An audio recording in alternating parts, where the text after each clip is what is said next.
going into this race, I mean, this is the only international race on the schedule. How important has this race been to show like international interest that we can put on a show in other countries?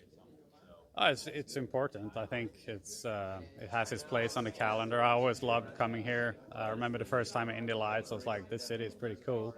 And it's turned into one of my favorite big cities to go to. And you see a lot of people here from not only Sweden, but France and Europe in general, I say.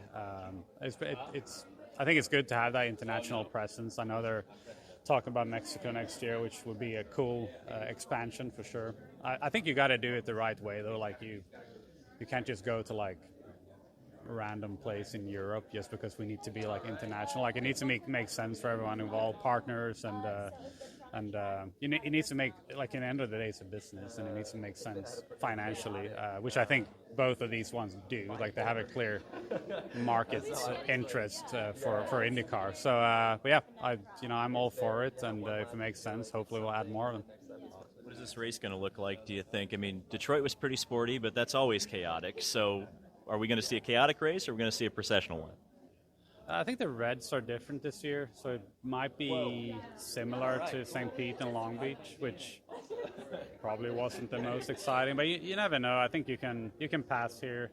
The Reds are going to be tough. People are going to try to get off the Reds, I think. So that's the only threat to like a good race. I guess that everyone just does same strategy, and it's a qualifying race. But you never know. Last year, like 15 cars DNF. Yeah. And I don't think it had to do with the tires. So, yeah. Speaking of 15 cars DNFing, the last 4 races here have had a crash in either lap 1 or 2. What's the best way to try and avoid the calamity in the first couple of corners, and what's the biggest danger zone on the starting grid? You got to qualify up front. Got to be, if you're top 3, you're good.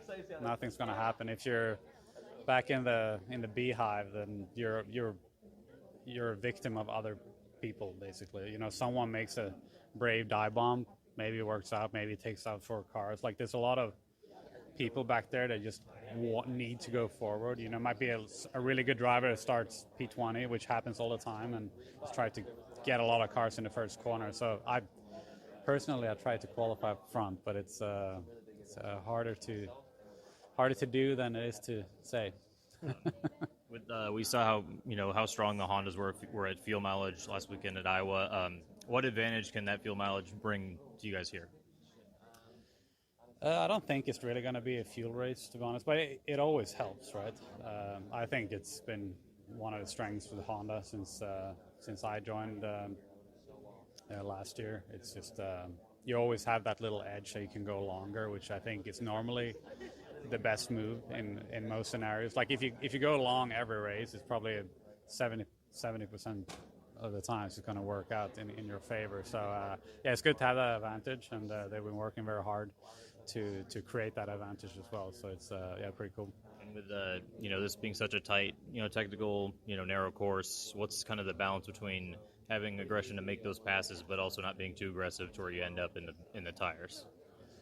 This is one of the tracks where like sometimes you take a little risk and you just find yourself like, oh, that was very close. And I think we see it here. Almost every practice is someone who, takes it a little too far, goes in the wall. I've been that guy a couple of times as well. And it bites. This track bites both in qualifying trim or when you're trying to pass someone. So, but I think that's what's kind of cool about it.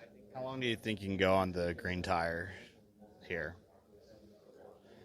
Are you asking everyone? No, you're the only one I've asked. Okay. So then don't tell it. I feel like it's always someone who makes it work pretty long. Hello? Yeah, or like willpower normally goes long. Maybe. No.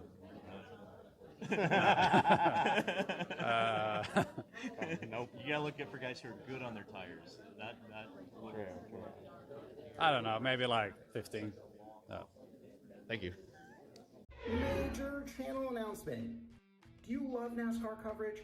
Well, as part of Frontstretch building its platform, we're now offering an option for paid subscribers.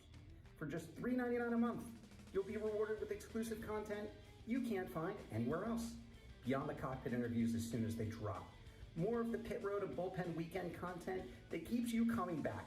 to see the who's who of NASCAR explain all of their on and off track conduct. We'll even be doing some where are they now pieces, taking a look at former drivers and owners that made an impact on the sport. Want more direct contact with your favorite Frontstretch reporters? No problem.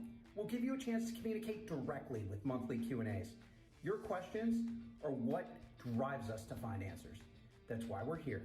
The best seat at the track and the best view on the net for all of your quality motorsports coverage. Come take the green flag with us.